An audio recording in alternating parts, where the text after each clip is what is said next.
Well, good afternoon, everybody. Welcome to the Talkin Kop. It is another full-time match reaction show. It has breathlessly finished at the City Ground. Notts Forest 0, Liverpool brackets Darwin motherfucking Nunes 1. Kev O'Sullivan, how are your nerves, buddy? How are your nerves? I was absolutely fine. I really was. I mean, look, don't get me wrong. The last 5 minutes, I was like, okay, I'd resign myself. Okay, we'll get a point. Fuck it. It's going to be a long run in to the end of this season. And there's going to be ups and downs. And this is just one of those days where flat, whatever happens, don't lose it. You know, and you get games like this. You're always going to get games like this in a run-in where it's just not your day. You're not on it for whatever reason. And up steps the boy wonder. Lovely goal. Lovely. The ingenuity of McAllister to just, in the 99th minute, play that ball into an area to let someone attack it, where plenty of players would have tried to get that ball at their feet and have a last-ditch shot. No, Alexis McAllister puts a beautiful cross in, and Darwin turns into Darwin the contortionist and gets his header on it. And from the minute he came on, he was a problem. And you could tell he was a problem because they panicked around him. And look, I mean, at the end of the day, I'm quite happy. We'll start at the back. You know, start at the end and work our way back because, in fairness, this was one of those games that you have to have faith. You've got to trust this squad that they will find a way. And sometimes in football, a game isn't won in the first 45, isn't won in the 90. Sometimes it's won in the 90-plus minute, and today was one of those days. They're not good. It's not good for the heart, mind you. But what if this had been we'd scored in the first 5 minutes and we saw it a 1-0 win, you're having a different conversation. The fact that it's a late winner, it's a last minute, last gasp, injury time winner, it's that feeling. You love that feeling as a fan. And we're lucky under Klopp. We've had this feeling quite a few times where they just find a way. They don't stop. They keep going. And I'm looking forward to later on to see how many people are going through their social media accounts. Delete. And the screen grabs everywhere. If you don't have faith in this squad by now, don't know what to tell you. If you haven't learned in however long you've been a fan of Liverpool Football Club that you don't quit believing until it's literally impossible, until the final whistle blows.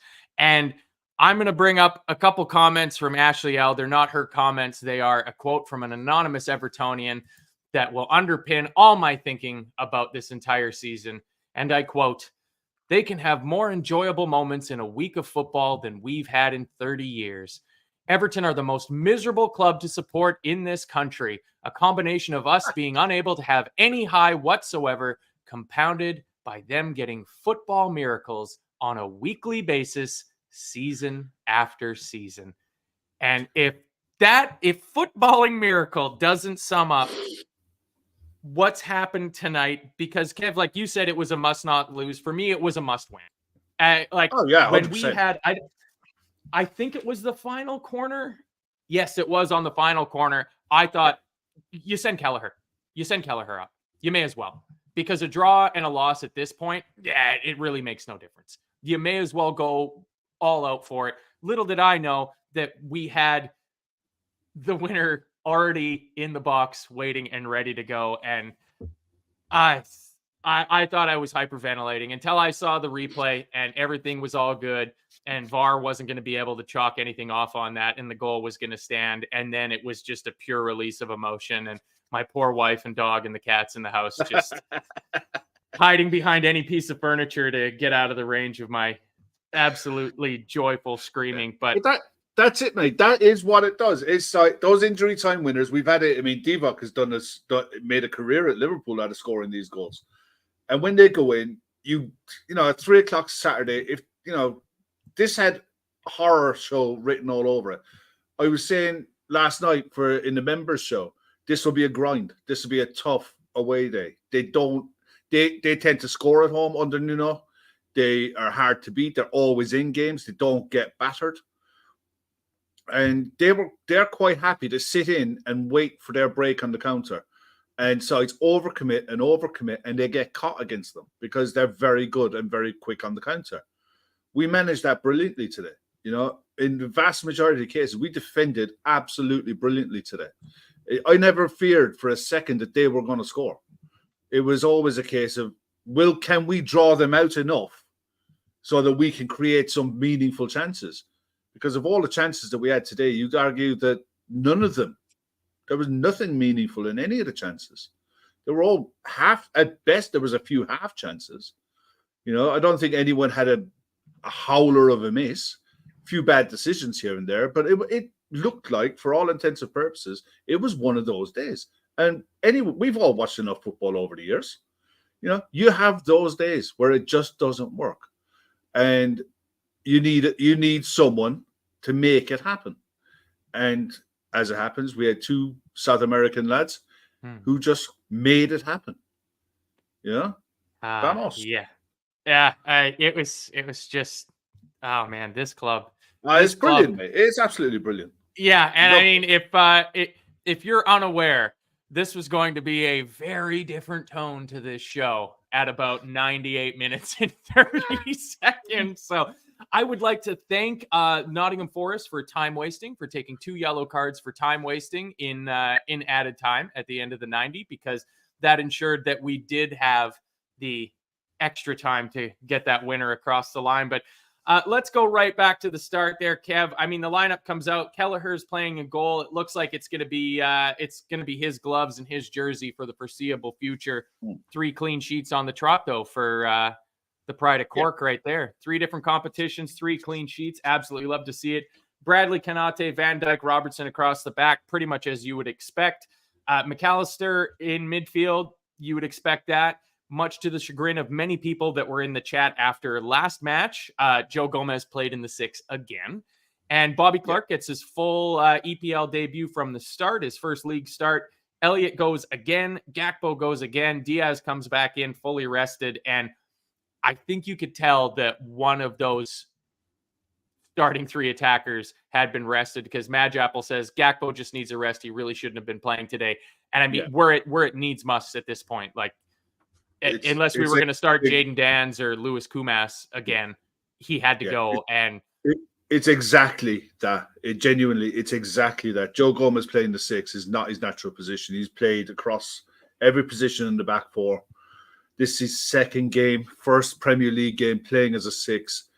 It's needs must. There is nobody else. I was worried. I was hopeful last night that when I named a lineup that Damo might be able to do 45, Endo might be able to do 45. But the fact that the 3 of them are on the bench is fantastic, because it meant that at least, no matter what happened, we could make 5 changes that were 5 first-team squad players. That we could, Costas, we could have brought in Kwanzaa and the other 3. So it's like, we need these guys back. We need to start getting these players back, so that the ones who are literally they're walking on, they're sucking diesel at this stage. They're running on fumes, some of them. And you can tell a mile off. It's not from the want of lack of effort. It's just literally a half a yard. They're a half a yard off it and a half a second off it in their some of the decision making. And they need a rest. Gakpo, Elliott, Joe Gomez have put in some shift in the last three weeks, whereas ordinarily in the first half of the season, Klopp will make 3, 4, 5 changes every game all the time to rotate and keep everything fresh. This 11, 12, 13 players has had to go now 2-3 games a week for a good while, and today it showed. Yeah. That is the big takeaway that I took out of the first half, was it's caught up. After going again and again and again and again. I mean, Harvey Elliott is being absolutely flogged. I mean, it was said after the last match, and he goes again. Cody Gakpo goes again. Joe Gomez goes again. Eventually, some bodies are going to start coming back online. Thankfully, we see some of the returning players coming back on in the second half, and it was noticeable the difference that it made. Like Szoboszlai was willing to get the ball and drive forward. And he had the ability, he had the legs to get on the ball and drive forward with it. Endo, he's just so tidy. If you're not falling in love with Wataru Endo, I don't know if you're appreciating this properly. And I mean, he's got that ability, that sixth sense to sense danger that all the top DMs have. The very end, there was one, I think it was in our penalty box. He come across and just cut the ball out and gave the simple pass out. And it's literally a silly thing. It's a simple thing. But when you see it done so effortlessly, that was a dangerous ball coming across the penalty box on, at a point in the game where one mistake, one mistimed tackle in that area of the box, and anything could happen, and we're having a disaster show. Wataru comes in, touch, pass, get on the counter. He just does the simple things so well. Absolutely love him. And it's the stuff when he first started coming into the squad when, it doesn't look like he can play the full 90 and he's not quite up to speed. And everybody's saying, it took Fabinho a couple months to get up to speed. It took Robertson a couple months to get up to speed. It was those little decisions that he was just a little slow on. He just wasn't quite sure where his teammates were supposed to be. But I've been saying it for the last couple of matches now of him and McAllister just have some sort of connection between the two of them, that they just know where each other are going to be on those little passes in those dangerous zones when you're transitioning from defense into attack. A big shout out to regular viewer of the channel, Arsenal for Life, who is still waiting for us to drop points, and long may your wait continue. The drive for 96 goes on. We continue going forward with it. I'm just going to give everybody a quick heads up. Got 200 people in here watching already. Get in, enjoy it. These are the days. These are the moments. Hit that like button for us, though, while you're there. And if you haven't become a member, I would highly, highly suggest you consider becoming a member. You can catch things like Phil Casey bullying Kev O'Sullivan over Sporting Matters on The Greatest. Yeah. I'm glad you got a taste of that as well, Kev, because I got the same thing when I was on an episode of The Greatest as well, too. That's all right. I've got receipts. Don't worry. It's all well and brilliant. And also, we got our charity partners that we're working with for this year, which is the Lighthouse Cafe in Dublin, fan supporting food banks in Liverpool. You'll find the link in the description. If you can, please throw $1, €1, £1, whatever it is, currency that you use into that. Helps get us to our €10,000 fundraising target, split between these two wonderful organizations that are doing better work than I certainly am on a daily basis and helping out people that are absolutely in need. Yes, and as Chris Brack says, baseball isn't a proper sport, unlike F1 and golf. Like F1 and golf, not real sports. I mean, maybe the F1 thing, but golf. Mods, someone take care of Chris there, will you please? Yeah, I know. The F1 was back today, and to absolutely I haven't seen it. Don't know it. I've taped it. I'm going to watch it later. If normal service resumed, I'll watch it on speed. And David Mathis being very, very generous, gifting a Talkin Kop membership. Unfortunately, it goes to Avo III, who should be paying for his membership. Come on, Avo, you cheap old bastard. I mean, Kev, the first half was pretty eventless. I don't know if that's a word, but the one thing of note, the 23rd minute, Nottingham Forest have a counter attack. Anthony Elanga gets in. Quaveen Kelleher. We're gonna need him, and he stepped up. I think it would have been probably called offside, but it was tighter than our center halves thought. I mean, Ibu and Virgil were insistent that was offside. What a save! And I mean, talk about finding form at the right moment. It is, and that save would have given him a lot of confidence. But I think he's a confident lad anyway. I think he's an outstanding keeper. I've always said he was a really top keeper. But that was offside, and that counted as their only effort on target in the half because it wasn't flagged. But you as soon as you see the replay, you could see it was a body length offside. So at the end of the day, this is what I said to you at halftime. I thought we defended absolutely brilliantly in the first half.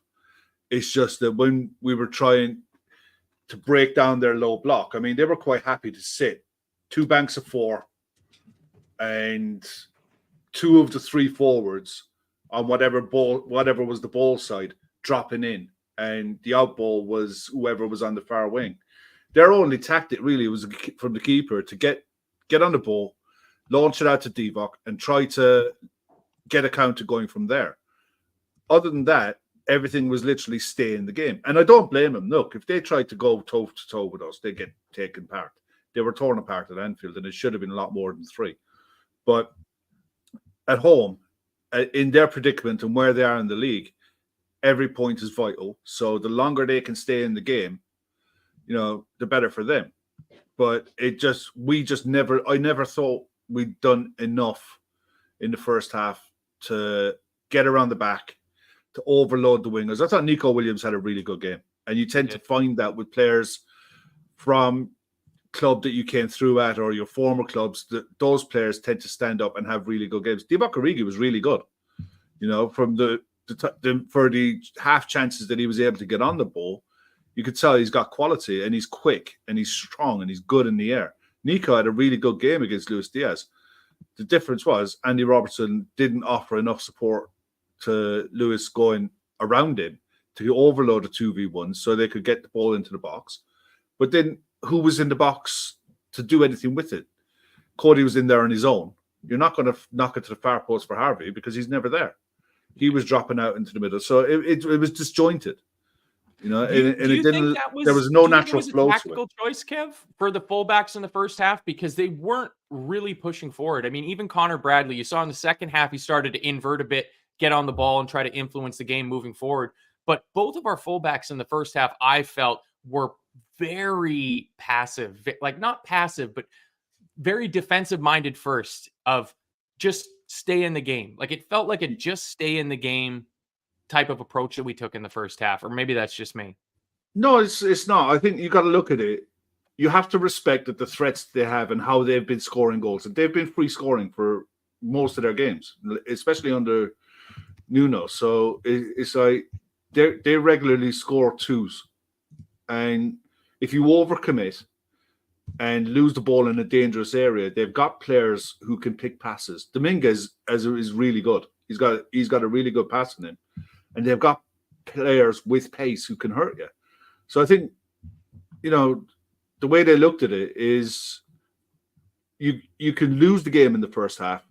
You're very rarely going to win it in the first half against a side who are playing a low block like this. Plus, we knew the changes that we were able to make and how many minutes we were able to get out of them. But still, you expect to be able to create a bit better chances than what we did. Never worked our keeper at all in the first half, really. No, we didn't have a shot on target in the first half. I didn't even know. I honestly thought it was the American lad still in goal. I didn't have a clue. Your man that fella Celis was starting in goal for him until I seen him with 10, 15 minutes to go in the second half. I never noticed him. And that's a worry. That was a worry for me. Yeah, it really, the complete lack of threat. And I mean, the one time where it looked like we might have a bit of threat was it was our second corner, maybe? Or our first corner. We swing the ball in, and it looks like Virgil's going to have a run onto it to almost certainly volley the ball 300 feet over the crossbar. And Cody Gakpo gets in the way. And you told me at halftime, because I asked you how many touches Gakpo had on the ball, because at 40 minutes, I wrote down in my notes, has Gakpo even touched the ball? Because he was anonymous in that. Yeah. So except for getting in the way of Virgil trying to get on the end of a corner, it just, we just had nothing going forward. Like Luis Diaz, you could tell, had the energy that the other two forwards in Elliott and Gakpo didn't have, because he had the midweek off. And he was trying to do something. He was getting on the ball. He was trying to square up Nico Williams. But like you said, Nico Williams had a really good half. I mean, you get to halftime and it's like, that was brutal. Like that first half, nobody's watching that. Like, if you're watching the show and you did not catch the match and you're going to watch it back on replay, skip the first half. Just skip the first half. You can almost skip the first 97 minutes, basically. I mean, but especially the first half. But the biggest thing was they posed no threat. They really didn't. Like, I wasn't concerned that we were going to get scored against. David Walsh is challenging Ashley for her role in the. Don't worry. Chris Brack already did it. We've had this quote in 3 times now, so I'll throw it up now. Jurgen Klopp on the "You're Just a Shit" Andy Carroll song. I would not sing a song like that. I would not try to wind Darwin up. And yeah, I mean, for the opposition fans if you're going to pick one player who's going to hear and respond to you mocking them from the crowd, which game was it where it looked like he missed and the crowd went, ooh, and then he put it in the back of the net? No, Bournemouth in the Cup, wasn't it? Where he took the terrible touch and it took him way wide. And he got the heckles from the crowd, and then he cuts back inside and buries it into the top corner. It's couple of things, all right? Forest today showed that they are a small club. They have a small mentality. Their fan base are absolute scumbags, every single one of them. 2 minutes into the game, they're singing poverty songs. Get in the bin, a lot of you. You're absolute scum. And taunt Darwin. Go ahead, keep taunting him. At the end of the day, we might face you in the FA Cup next year if we get you in the 3rd round, because we're not going to be playing you in the league next year. Darwin Núñez, 14 goals, 11 assists this season so far. For someone who's having a bang average season, an in and out season, Darwin is absolutely fine. If they want to wind him up and taunt him and this, that, and there, do your best.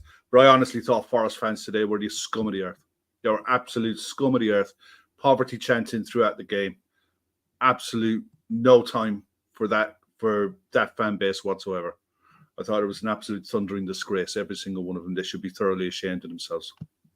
Yeah. Well, I mean, it was just I was watching it, and but I was watching it today, and I thought, of all clubs, you should know better. I'm not going into it, but at the end of the day, that today was terrible. Yeah. The club need to do something about it, and if fans don't call it out, then what's the point? Yeah. At the end of the day, that 2 minutes into the game and it started. Chelsea start off their songs with one song, Steven Gerrard. At the end of the day, that's all they got. But that's all they expect from a club who supplies plastic flags for their clubs. You expect clubs like Nottingham Forest, given the club that they are, should know better. Be better. It's an absolute joke. Sam Tandy says it's the same as Luis Suarez, though. All the opposition fans booed him and never learned. So, yeah, continue to try to rile up La Pantera Darwin Núñez because, 25 goal contributions at this point in the season. Pretty much every single team in the league would bite your hand off to have a center forward that's got 25 goal contributions on game week. What are we at? 27 now. So, that's... He'll get to 20 goals this season. He'll get to 20 goals this season in the league. I'm convinced of it. Look, we can skip forward to when we made the changes because fuck all really happened. It really did. I mean, Andy, there's 50th minute, Andy Robertson. I mean, Harvey Elliott and Connor Bradley linked up really well, which they did a couple of times in this match. And that's looking like something, you say for the future, but it might actually be for next week or the week after that. But Harvey Elliott and Connor Bradley seem to have a pretty good little connection building up between the two of them there. Bradley puts a cross into the box. It falls to the feet of Andy Robertson. And I should know better. Everybody should know better than to expect Andy Robertson to score. It's a hell of an opportunity. And he misses it. He had to take that with his right foot. Take that with his right foot. He doesn't own one. It's I was literally looking at it. I was like, it's Robert. Never mind. He gets in that position so often. He should be bagging 5 or 6 goals a season just purely because of the positioning. He does the hard work. He does everything. He gets in the position so many times a season. He should be doing better. But I'm just resigned to the fact that he's just never going to be that Jordi Alba type left back. He'll do everything else. He'll defend. He'll whip crosses in. He'll recycle the ball. He'll create. He'll take full backs out. Take a yellow card and whatever. But he'll never be that goal scorer. It's just a shame. Yeah. But look, he did everything he could to be in the position. Bar take the chance. Yeah. He gets a yellow card, and then on the hour, come the substitutions. And it was strange because about 5 minutes before the subs came on, they were saying that the veteran players aren't warming up. It's the kids out warming up. So Yeah, it I looks saw like that. it looks like Liverpool preparing changes, but it's going to be the kids again. And you went like, son of a bitch. Like, why are they on the bench if they can't play? But then 60 minutes, Darwin comes on for Robertson, who was on a yellow card. That's fine. He's still coming back. Endo comes on for Bobby Clark, who on full debut, Bobby Clark can hold his head up He high. did fine. Yeah, he did fine. Yeah, I mean, he wasn't a match winner, No. but he was in and about. He wasn't. You didn't look at that match. If you're a neutral fan watching that match, you didn't look at 42 wearing purple and go, he's a kid. You know, he No. was doing what he needed to do, but instantly Darwin Núñez gets the ball and starts driving at their defense. And you can see it puts the absolute shits up the Forest defense. Yeah. Because it's something that we weren't doing the whole match. Like you said Gakpo had 15 touches in the first half. If he had them, they were probably at the halfway line, and it wasn't driving the ball forward. Yeah. And that's brilliant in certain moments. And that's not what we needed today. You know, that might be what you need when you're playing away at the Etihad or at the Emirates or something like that to help overload in the midfield and try to win that battle in the middle of the park where it's going to be. That's fine. But what we needed at this point was a fucking goal. And it looked like Darwin Núñez wanted to come on and score. And spoiler alert, he does score. Shortly after that, there's a former Liverpool for former Liverpool change for Nottingham Forest. Taiwo Awoniyi comes on for Divock Origi.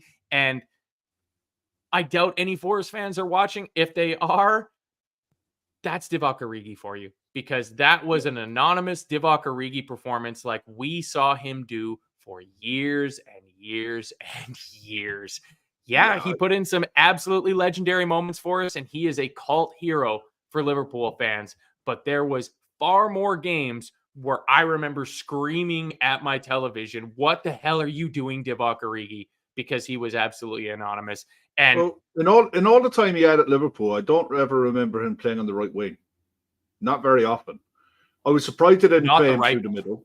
Yeah. I was surprised they didn't play him through the middle. I understand why they didn't, but they should have tried it, because the way we were committing the centre backs, all it takes is one ball over the top, and he's got the legs. He can give anyone a race over 20, 30 yards.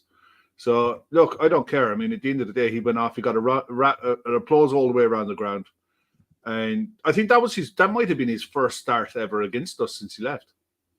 I know he's made appearances against us since he's left, but I think that's his first start against us since he left. Yeah, I don't think he started for Milan when we played against him in the Champions League, and I don't think he started against us last season because he was injured. And he was injured when we played them at home in the reverse fixture. So yeah. No, they made the changes. We made our changes, and our changes impact. Look, they've been doing it all season. We shouldn't be surprised, but it was the intensity that it upped the level. You know, McAllister went out onto the left. Gakpo came out onto the right wing. Harvey dropped in deeper and started getting more involved in the play, and we looked more dangerous. And it was literally what we've been missing in the whole game. We needed someone to just drive the ball. Konate started doing it more from the back. Instead of looking for a pass to move it to one side or the other, he decided to bring the ball out, commit a midfielder out, and try to work a triangle to go around that midfielder and create space to get in again. All takes bravery when you know you've got pace on the counter against you. But we started doing it more and more and more. And it paid dividends in the end, because it just felt I always felt up until the 90th minute we'll get one good chance, get one good chance, and we'll take it.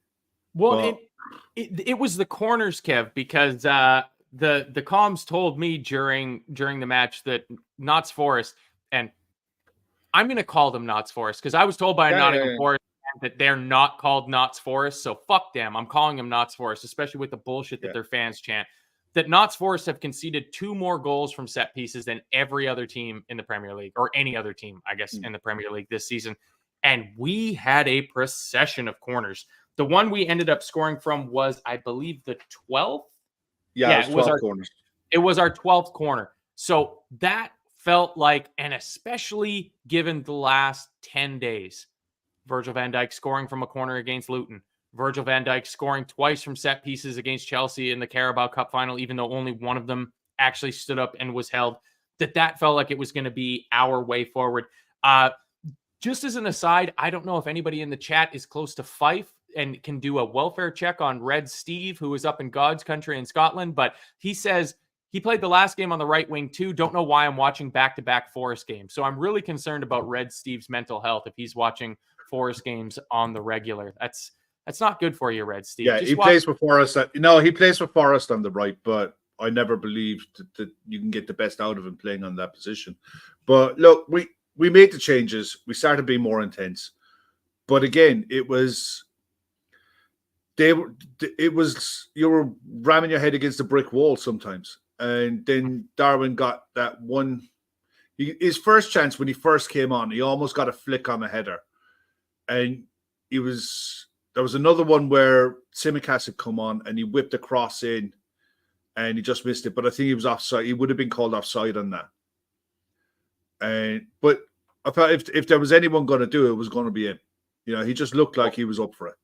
Right after they swapped Taiwo for Origi, I got it down as 4 stars in my notes. Awoniyi does very good holding the ball up against Van Dijk. 1v1 against Virgil van Dijk is not an easy job to go and do. And he does it extremely well. And then I think it's Toffolo crosses the ball in Tuilanga, and he has to hit the target. He just has to, whether he scores or not. But that is a let off. And it was Kelleher holding his hands up like that was always going wide. I knew it was going wide. And it was like, you didn't fucking know that was going wide. Well, you had no clue. I remember it because I remember chatting to Chris during the game and I was looking at it and was like, I don't think anyone could do anything else. Gomez had to come inside to mark the runner that was inside him. Everyone had shifted across. And Elanga came in on the overlap. The ball came across, skipped the player, went all the way across. And it was more good attacking than poor defending. But that was their one chance. That was the one chance in the game that you think, if you're going against a side who are levels above you and you get that one chance, you have to take that one chance.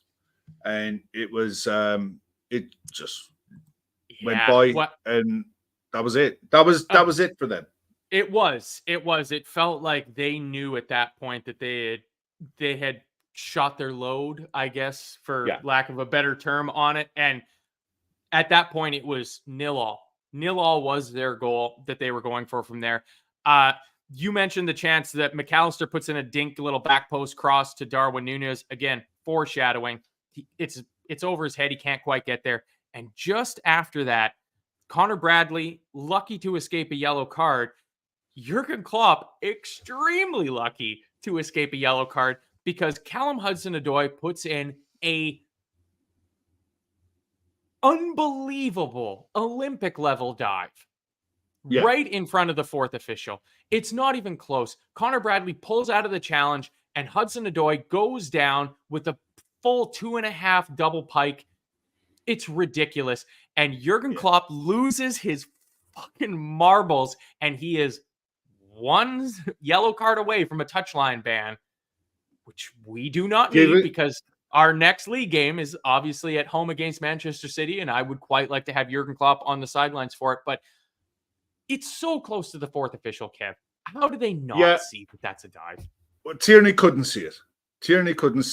And at the end of the day, I'll give Tierney a pass, but whoever the 4th official was. Yeah, but he's not going to in-game. I think that's probably what saved Klopp from getting a yellow. I think the 4th official did tell Tierney, they're right here. And that's why I think he came over and just told him, look, yeah, I know. I got it wrong. Calm down. Because given who the referee is, I was fully expecting Klopp. Because I thought it would be typical. It would be typical of the way the Premier League is that potentially the last time we play Man City, Klopp was sat in the stands. Yeah. You know, and if it was any other referee, I wouldn't have been worried. But given who it was, and given the kind of game he had, although in fairness, he redeemed himself towards the end of it in some ways, because I was fuming at the corner for that when Dan's was taken down. And I'm like, look, I don't know what school of defending allows you to body slam someone in the box from a corner, but it's obviously the same one that Joe Gomez went to, because both should have been penalties. Yeah. And both weren't given. Penalty, so as long as both weren't given, yeah, I'm fine. I understand. VAR doesn't give those type of penalties, but they should do. I remember, it's a quick one. I remember going back to World Cup 2018 in Russia. They clamped down on holding in the box from corners massively. And they were booking people left, right, and center and ordering, I think they were giving penalties, they were ordering retakes non-stop at the start of the tournament. By the second round in the quarterfinals, sides were scoring from corners because defenders weren't allowed to grapple and hold in the box. They actually had to try to play the ball. Novel idea, no, in football. But ever since then, football has gone away from it. And it's literally turned into a scrum whenever there's a set piece now, between blocking, grabbing, pulling players to the ground. And I want for next season, I'd love to see the referees stamp that out completely. Make defenders defend their space. It's you have a corner. It's supposed to be your advantage. How is it that defenders get all the leeway when it comes to because Virgil had a free kick given against him for a push. I didn't see a push. Saw two players coming together for the ball. It was so soft. That was well. He's not given a penalty for it if the defender, if Van Dijk goes down and the defender does that. So it's just one thing I really hope that happens in football from next season is they clamp down on this and allow the attacking side the opportunity to try to attack set pieces. Well, the only thing that's good is, like you mentioned with that World Cup, is I believe that is around about the time that Martin Skirtle retired from football, and that's the correct decision. Because he was famous for just full-on rugby tackling players at corners, but at least they were consistent enough within the game to not give them both. But the one on Jayden Danns, I thought was really obvious. Like the player's not looking at the ball. He's doing absolutely nothing that you would call a natural defensive move from the corner. All he's doing is taking the player down. Fuck him. 76 minute, Szoboszlai comes on for Elliott, though. It's good to see Dom Szoboszlai back. And like I said before, he just brought energy. He wanted the ball. He wanted to get on it, drive forward with the ball. And it looked like he was going to be able to do something with it. And man, did Harvey Elliott need at least the 15 minutes off, because he has been used. Danilo comes on for Dominguez, who had run himself absolutely into the ground. It looked like he had done both his hamstring and his quadricep at the same time.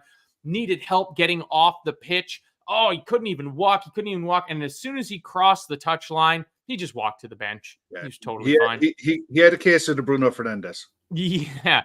Hey, apologize. You apologize. Hold on. No, I got too much hair to say that. Never mind.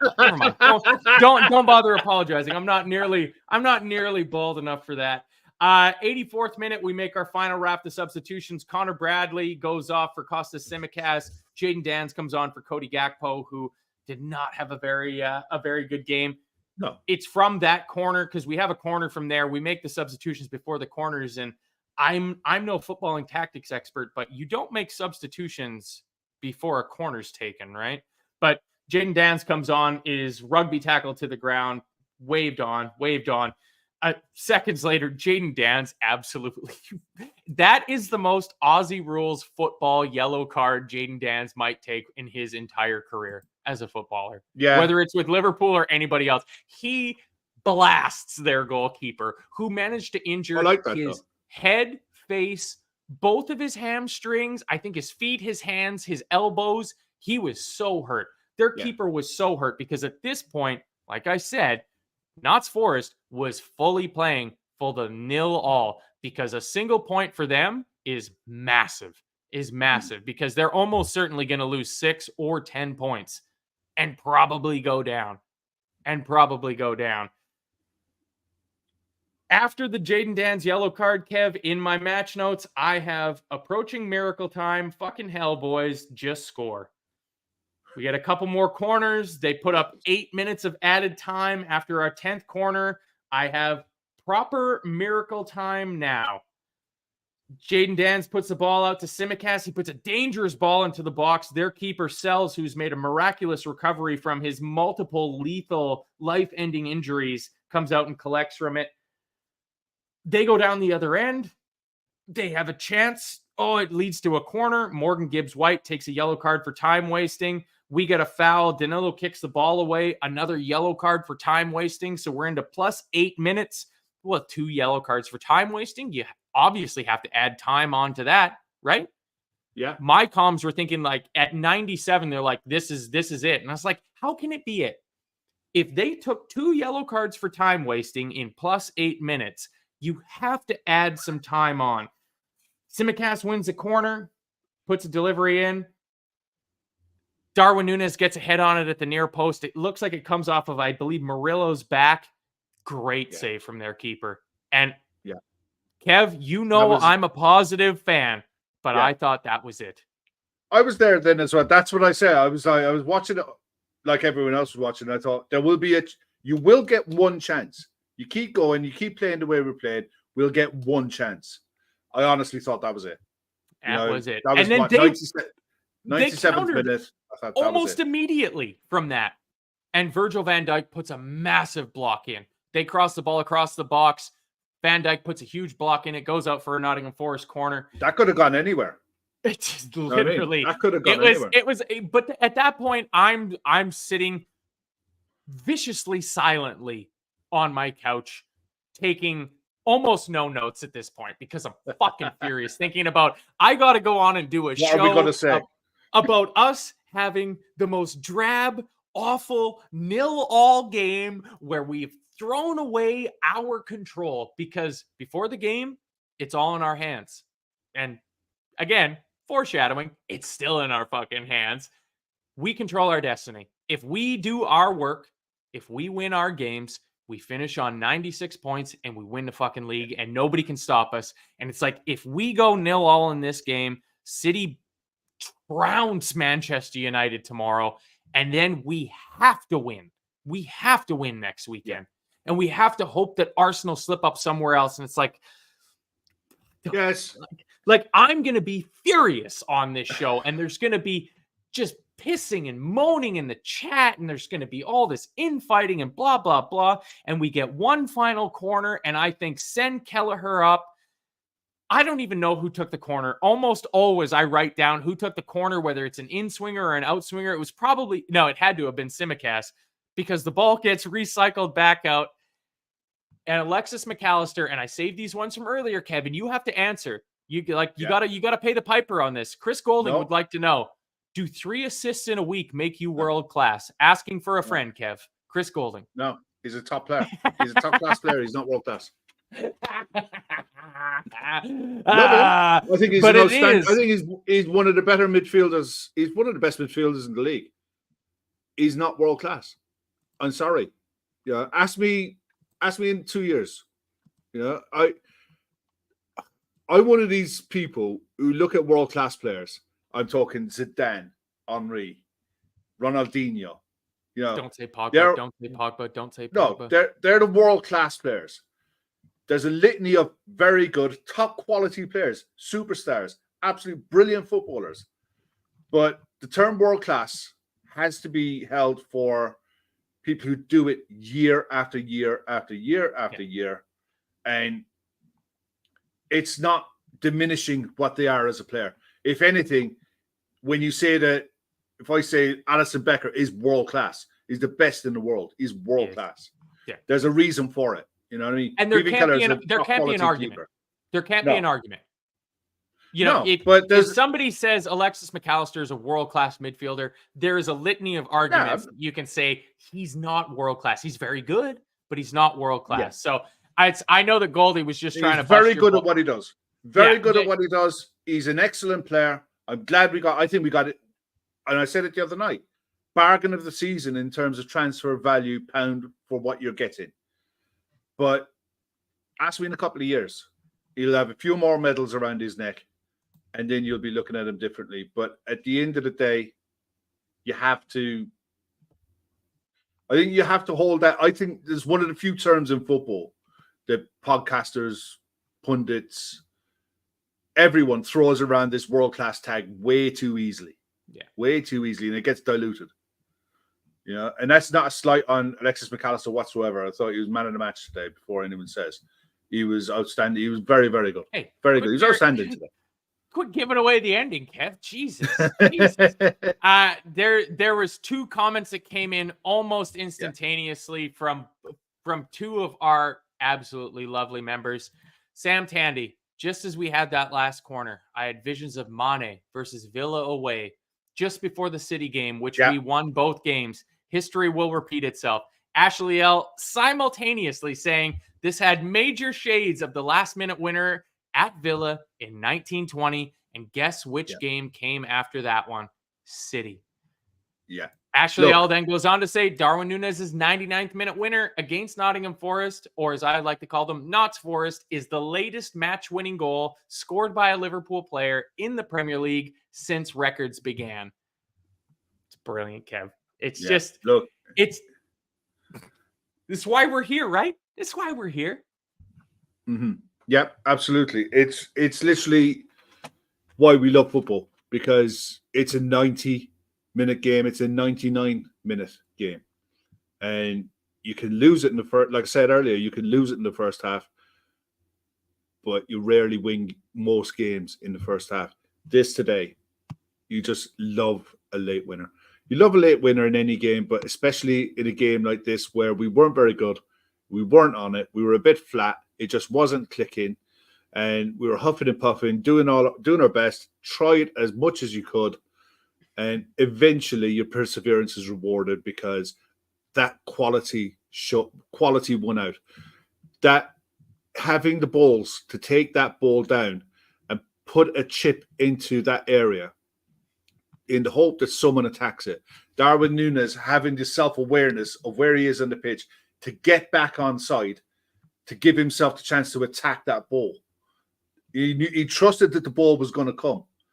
And he just trusted himself to get back on side to make sure he could take that header. And he gave the keeper no chance. No chance. No, Forest can cry and complain and bitch and moan all they like that the game went on past 9 minutes. It's at the referee's discretion. It's 9 minutes plus the referee's discretion. And you wasted time. You were fanny blowing with it. You wasted time. You did time wasting? Well, guess what? Time wasting is for time wasters. Now, Kev, I got to pull you up on this because Chris Brack, he says you WhatsApped him at full time and you said that is a world-class assist by a world-class player in McAllister. Do you want to see my phone? I don't know. Do you have any messages from Christian Horner on there? Because in that case, I was saving those for our F1. I was saving those for our F1 series. But look. I mean, who would you go for as man of the match? Guys in the chat, put your chat in for man of the match. And that's the end of me texting Chris back during games. Exactly. Yeah. I absolutely making shit up. Yeah, exactly. You're ruined now, Bracky. Scouse Repeat says, hit like. Less than half of you have. Maybe you might need to refresh your page. People. Hopefully more than half of 262 people have. Man of the match for me, I'd probably say Alexis McAllister. I just find that he just brings so much calmness to that midfield. He's so, whatever the level, directly below world class. Yeah. Oh, yeah. Yeah, he's in that club, 100%. Yeah, I mean, he's so comfortable on the ball, isn't he? He loves taking the ball in tight spaces, getting his head up and picking passes. He can dictate play so much. And the fact that Endo was there and you're seeing him on the left dictating the play.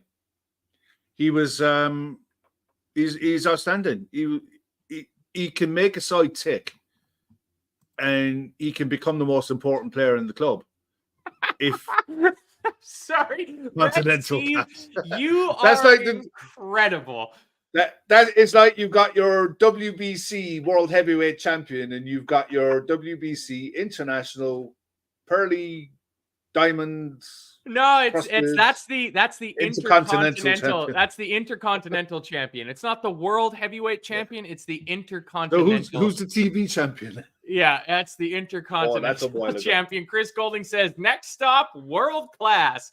Fuck that. Yeah. Chris Golding, guess what? Next stop is Premier League winner, is FA Cup winner, is Europa League winner. It's but yeah, I mean, you kind of gave it away, Kev, in terms of your man of the match. There's a few shouts coming in there. Diaz put a shift in. You know, it was one of those games where, like I said, defensively, I mean, the shout for Kelleher came in. Defensively, we're so sound. We're so solid. It was like, yeah, they were always going to get half chances on the counter, but I thought in the main, we managed it really well. You know, I never really felt threatened that they were going to do anything, given the fact that they do score. Yeah. You know, so is this comment true, Kev? Did you see this? Because after the match, I had to go hit the old water closet and go for a smoke because that was too much for my nerves. But Antioch III says, my man of the match is Paul Tierney for red carding the Notts Forest chairman after the game. Did he honestly? Not chairman. One of the coaches. Unless one of the chairmen came down onto the pitch, I didn't see. But he, what's his name? Reed. Oh, I can't remember his first name, but he used to be. No, his surname is Reed. Andy Reed. He used to be a Republic of Ireland international, former Forest player. The head coach of the Kansas City Chiefs? Whatever he said to Paul Tierney, the red card came out straight away.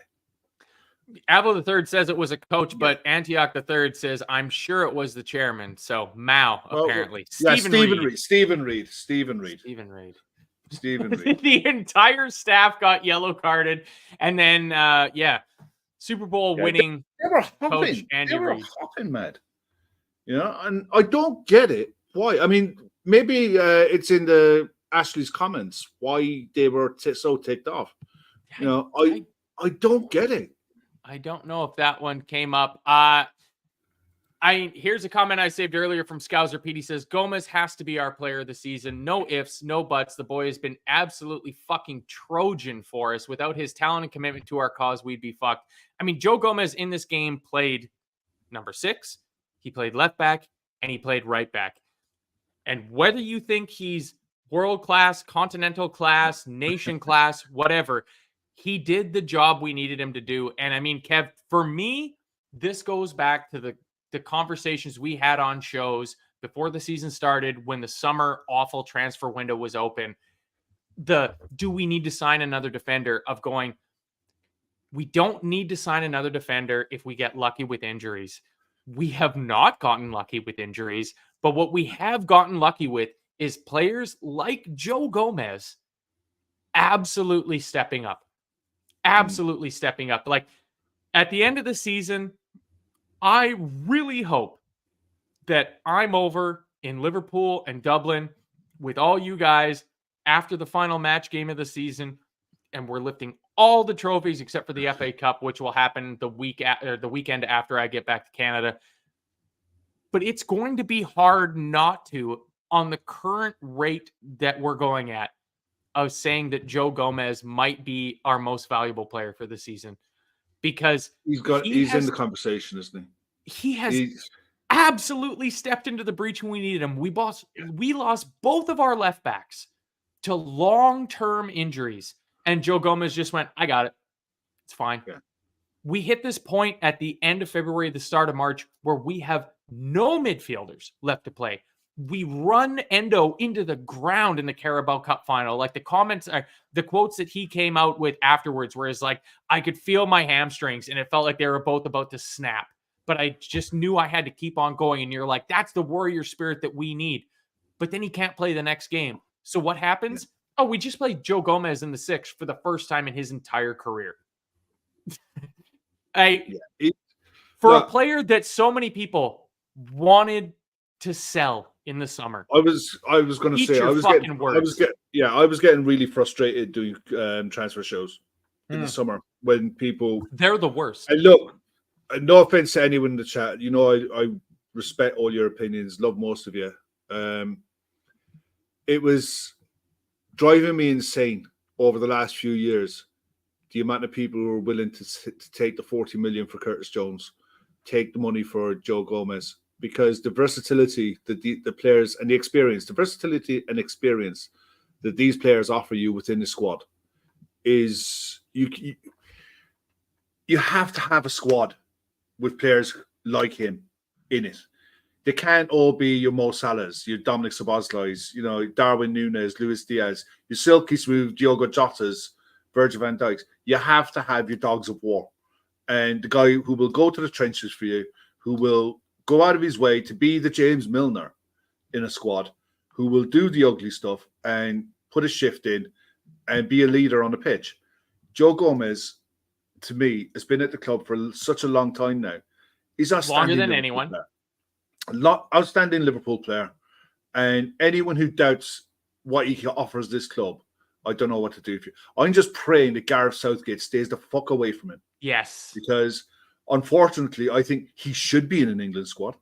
He should be going to the Euros in the summer because of the versatility that he offers within a squad. But I wish and I hope that for the March internationals that Jurgen Klopp is strong on this with some players that are within that squad and say, look, I need to do an Alex Ferguson here and I need you not to go for a few of these players, especially the ones who are bordering on the red list. You know, and Joe Gomez, as much as I think he deserves a call up for international side, I don't want it anywhere fucking near it. I don't want Harvey Elliott anywhere fucking near it. Yeah, let him call up Harry Maguire. Call up Harry Maguire. That's fine. Go with Maguire. That's good. Scouser Pete on the money here. He says, notice how we still mention Millie with affection, but blood money Hendo, meh. And you're absolutely right. All right, Kev, I'm going to get to my absolute favorite part of the show, which is obviously the Ashley L post-match comments. But just quickly before that, Kev, do you know how many goal contributions we have from substitutes this season? I saw it flash up earlier. I know you did. That's why I waited before I asked you. It's a lot more than what I thought. Go on. It's 43. I thought it was 38 contributions. It's 21 goals and 22 assists, which is the most of any side in Europe's Big Five leagues. Hashtag mentality from Opta Joe, which is great from Chris Brack. Thank you, Chris Brack, for that. I mean, again, you're stealing Ashley L's thunder. But let's get into the good bits. Ashley L with quotes from Alexis McAllister. A special day for us. To win it like that is not easy. We came to a tough place. In that moment, we knew it was the last minute, and I just had to put it in the box. Then Darwin did the rest. As always, he's an important player for us. He's back, so we are very happy. Nuno de Espirito Santo says, I will not comment on the referee. We played a good game. Liverpool are a very good team with a great manager. We had clear chances to do better. We should have been more clinical. Yes, you should have. Yep. McAllister goes on to say, then second half, we did a little bit more. We know there's no easy game in the Premier League. This is a tough place. You can see the atmosphere. So very happy because it's 3 points. And now we move on and think about Thursday. McAllister goes on to say, you can see Virgil van Dijk and our leaders always keeping the team very positive, and that's very important to keep going until the end. A quick interlude from Chris Brack with another fun stat. 18 Liverpool have scored a 90th minute winner in 18 Premier League games under Jurgen Klopp, more than any other team since the German took over. Hashtag monsters. Again, Opta Joe loves that final one-word hashtag sentence because he's a Twitter user. Ashley L with some Jurgen Klopp post-match quotes. The group is special. We've known that for a while. The players have to fight a lot. It never comes easy for us. On Darwin Núñez, Klopp says, it is super important. It's always super decisive and deserved. People start singing that song more often. This is the best way to quiet it. Klopp asked about Forest's unhappiness with the stoppage time for the Konate head injury. It happened exactly the same in the first half, just the other way around with the injury for Dominguez. So Tough luck there, Yeah. Notts Forest.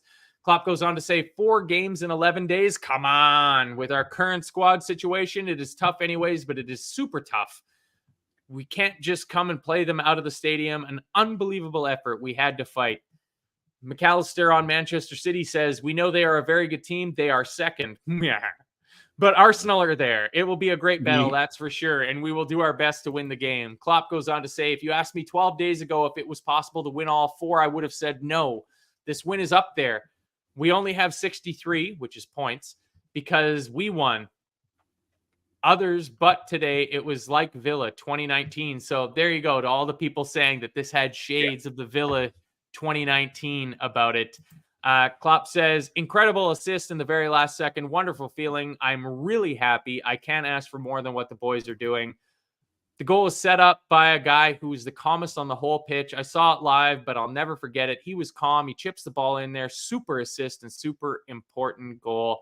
And Ross goes on to say, can we just note, Nunez epitomizes the absolute spirit of Liverpool. Feck the odds, and I'll stop attacking when I'm dead. And that's it, Kev. It's what I said. If you're not watching until the final whistle gives that 3 blasts, this is Liverpool.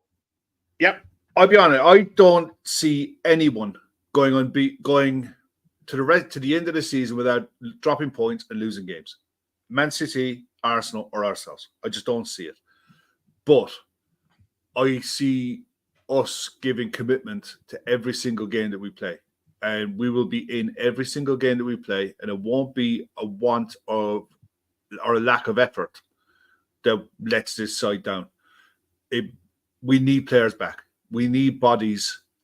We need to get to the end of the international break with hopefully another 3 points in the bag. Get to the international break. Pray that people come back healthy. And then we look at where we are, and then we have the run-in. All right. That's where I see it. That's where I see we are.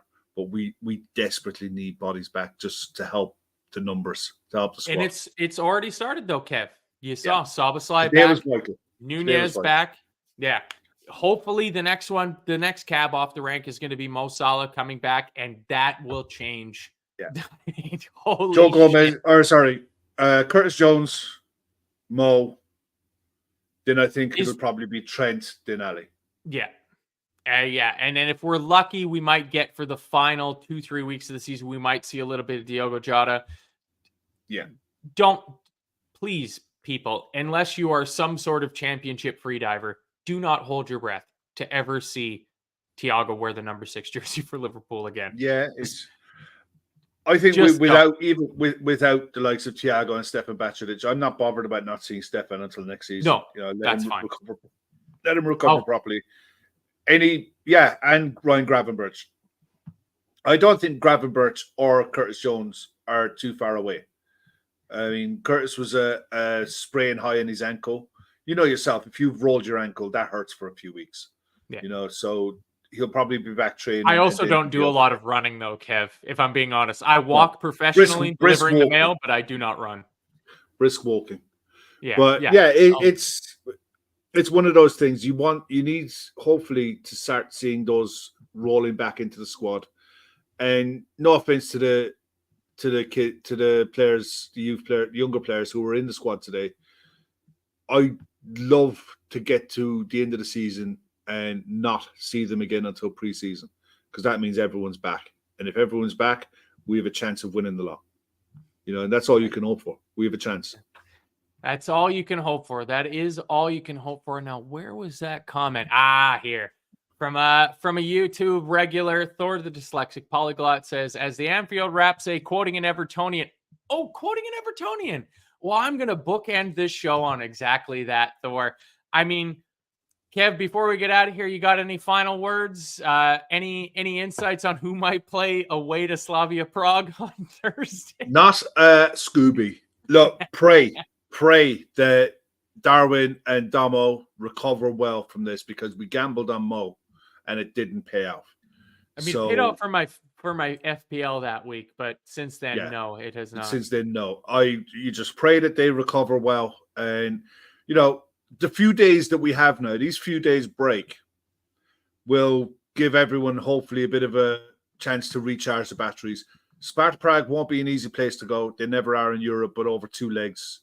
You just want to try and do a job over there, put you in a good position for the second leg, and then all focus will be on the next Sunday. Fucking right. Next Sunday, man. Yeah. Next Sunday. Please don't forget the link in the description. Share it around your social medias. Hit the like button, all that good stuff. But most importantly, if you can donate, please donate. We need to kickstart it now. It's we need to start getting these 5ers and 10ers into the pot. If you're going out tonight and you're going in rounds and you're buying some of the pint, stick a pint in the pot for us as well.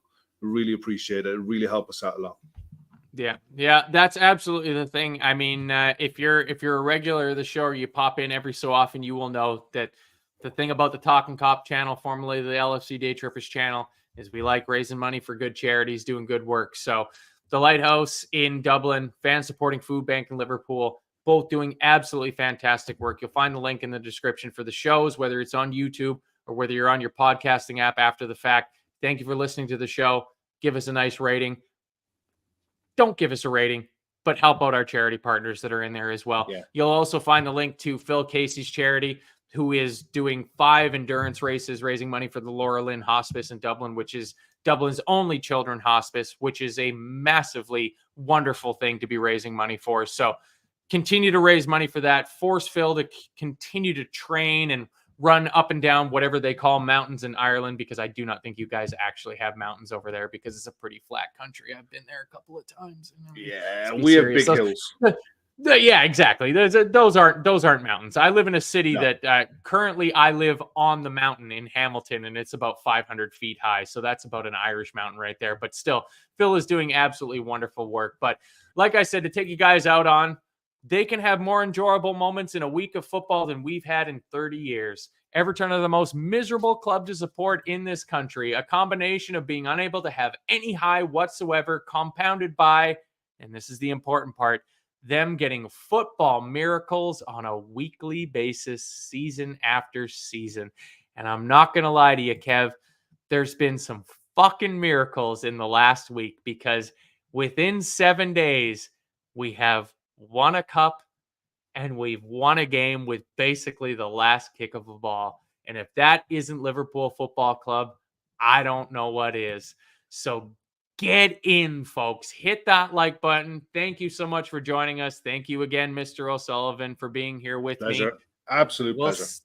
There'll be plenty of shows. There'll definitely be a show Sunday night with Gav and the lads wrapping things up from the weekend. And hopefully we get a little bit of luck. Hopefully Baldy Ten Hag and his boys do something, anything for us in the Manchester Derby tomorrow. Do not hold your breath. But this is Liverpool. All we got to do is do our own work. If we win all of our games, we win everything. And that's all that we can ask for, people. So in terms of us, we'll see you after the match on Thursday. Have a good one, folks. Adios.